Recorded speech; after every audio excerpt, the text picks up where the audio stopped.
The Marvels has absolutely failed at the box office. It went on to gross $47 million in its opening weekend. And the predictions were at like 80 something million. They were higher first, and then they dropped to 80, and then they kept at first dropping. It was like 110 million. Then they dropped it further and further.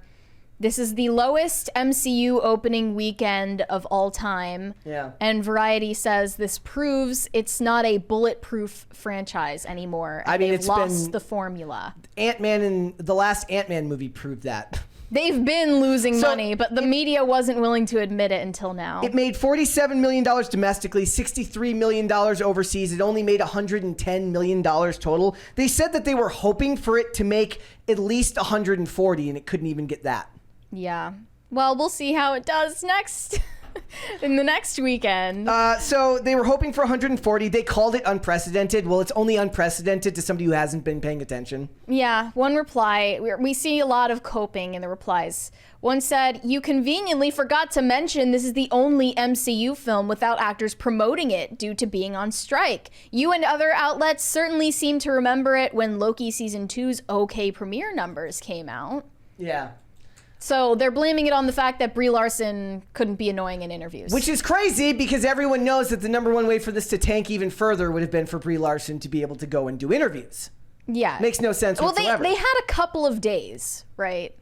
And they have the remaining time that it's going to be in theaters, and I haven't seen any interviews. That makes no sense because Five Nights at Freddy's, Into the Spider-Verse, or Across the Spider-Verse, Guardians of the Galaxy, Barbie, and Oppenheimer, all movies that seem to do just fine without their stars going and yapping. I think that people who work for Variety or film critics in general think that the press around these movies is a much bigger deal than it is. Yeah. That it has so much more of an impact on the money than it does.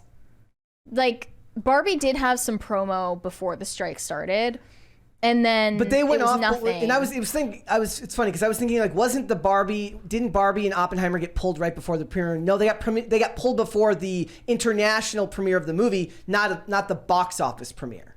Mm-hmm. So it had Alden Diaz said any reporting on the Marvel's box office that doesn't mention the fact that its stars were on strike and unable to promote it at all is incomplete and irresponsible at best. Promotional materials have immense value. Wrong. That stuff helps build movie-going experiences now. Marvel doesn't need that though. Marvel is anti-fragile when it comes to promotion. Theoretically, Marvel should be able to sell movies on Marvel alone. Salty nerd Matt Kaddish replied, "Oddly enough, the strike helped the film. If Brie had been out there trashing the male demographic of the fan base again, the box office might have been lower than it was." Yeah. I'm not so sure because of outrage marketing. Like, that would encourage people to hate watch at least. But they couldn't even bring in the hate watchers other than us. It's the worst MCU opening ever. Not even inflation adjustment was needed for that. It beat Ant-Man in 2015, which was 57.2, and The Incredible Hulk in 2008, which was 55.4 million. The Flash and Blue Beetle did better. I mean, those aren't Marvel though. So yeah, but if we're talking about them as like the underdog. I don't know about Blue Beetle, but the Flash. And Marvel is supposed to know what it's doing. Yes. Well, I don't know if Blue Beetle did. I don't remember the box office numbers on that one. Women don't show up for these things to support in the way that they need them to come out for the box office. Men are ambivalent now because they feel like the franchises have been pulled away from them. And women aren't going to show up for something they don't really seem to care about. Look at this picture. It's really funny. Like, I wondered to myself, I said, is this projection on my part? Because when I looked at the movie, Brie Larson, now this is an actual question I was asking myself because I'm always trying to check myself and make sure that I'm not overthinking it or underthinking or where does my bias play into this. But when I'm watching this movie, Brie Larson looks like she would rather be anywhere than making this film. Now that could just be me and my own biases against the franchise, but I went into this movie hoping to like it, hoping for good performances. I felt like we got that for the most part from Iman Vellani, but Brie Larson, this is a promotional picture she posted for it. She looks like she just got told she needs to get a root canal. I'm sorry, Brie, your back molar is infected and we need to have something, we need to drill into it to remove it. And she's like, she Yeah, the look on her face, she looks incredibly worn down. Yeah. And I don't... Like, she doesn't want to be there. And she's made comments suggesting that in the past, that she's kind of done with this role. She's not invested in it anymore. Yeah. So if that comes across in the actual movie, I wouldn't be surprised. Also, it's somebody else tried to point out in that thread, they said it's the first Marvel property that required homework to view. That's not true either. Doctor Strange and the Multiverse of Madness required you, for the most part, to have seen WandaVision to know exactly what was going on. I mean, that's the case for literally all Marvel movies now. No, but they mean like paywalled homework, meaning Disney Plus. Okay. So like stuff that you would have to go out of your way to pay for to be able to see. That's still like a really bad excuse. And it's a cope from most of the people, which is a bummer. You showed me this video here. It says Disney execs, after finding out video game movies are replacing superheroes, they don't have the filming rights to any video games. I don't know if that's true. Somebody would have to double check that. Here's the clip. I don't know what's gonna happen. I don't know what I'm gonna do. They don't know what they're gonna do. I don't think they do have filming rights to any video games, but they need to get on that because the superhero movies haven't been doing well for a while. Hold on. You're gonna fact check us? I want to see if. I mean, at least anything Star Wars related, but I don't know. I don't know. A YouTuber called OMB Reviews responded to that criticism, like, you have to mention the strike, though. He said the fact that they had even just a few days to promote this movie and still came at the bottom end of their estimates tells me that promotion doesn't do anything. That promotion, going on late night shows, doesn't really move the needle anymore. There's no evidence to suggest that. The key to understanding this is going to be looking ahead towards a film like Hunger Games, the Hunger Games prequel, coming out soon, because that film will have had at least a couple of weeks worth, or at least a full week of promo materials. No one is watching Rachel Zegler on Good Morning America. Well, it will be interesting to see how that does, though. It will be interesting to see how that movie compares to box office-wise to this film.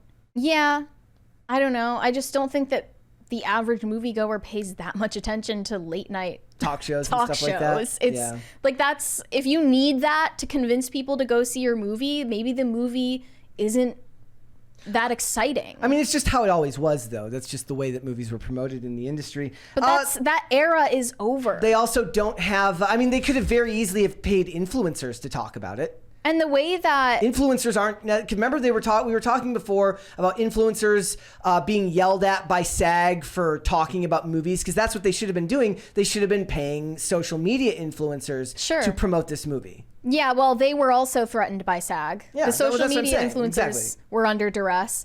But the way that Warner Brothers promoted Barbie without any actors or actress input, the way they just like did things to get attention on social media that didn't require anyone to do interviews or whatever, that was genius.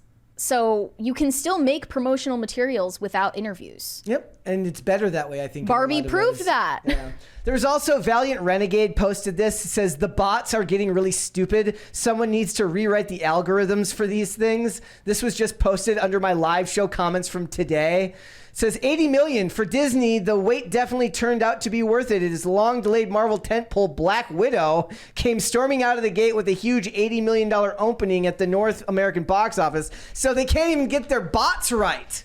Yeah, that was written by ChatGPT. Must have been. So yeah, people are going to go back and forth on it. Smashing the previous pandemic era record. And none of this is going to change anything. Everything's going to end up being the same problem down the line. Everybody's going to make excuses for why these even in that poster, Brie Larson looks like she wants to die. Yeah, they look unbelievably out of, like they don't want to be there, like they're not having fun. Like none of it is worth it to them. We're going to hear that they didn't get along on set.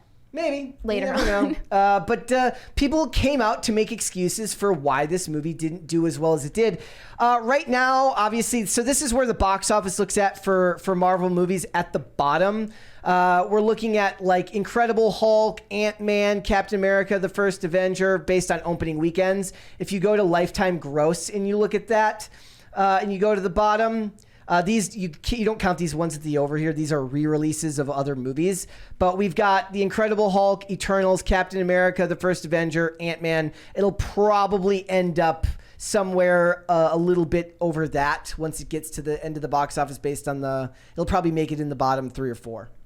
So even Variety's on the same page with us. They said the strikes hurt the film's marketing, but that's not what is driving these numbers. Yeah. It's lack Anyone of with a interest. brain can see that. It's lack of interest and lack of chemistry with the leads. It's all sorts of problems. It's the fact that it feels shoehorned. None of it really works. But it doesn't go unexpected. It landed as low as I expected it to go, and that's kind of crazy. Usually I expect it to end up because Marvel fans like what is the actual Rotten Tomatoes score from the fans? That's what I want to know. Like it was really high, which what I'm saying, shocked me. And Vera said there are a lot of fake positive reviews on Rotten Tomatoes.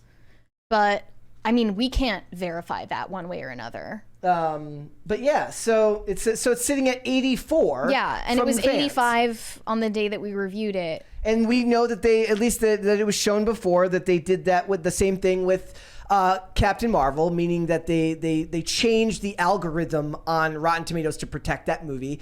Whether that actually happens here doesn't matter because before it made $1 billion.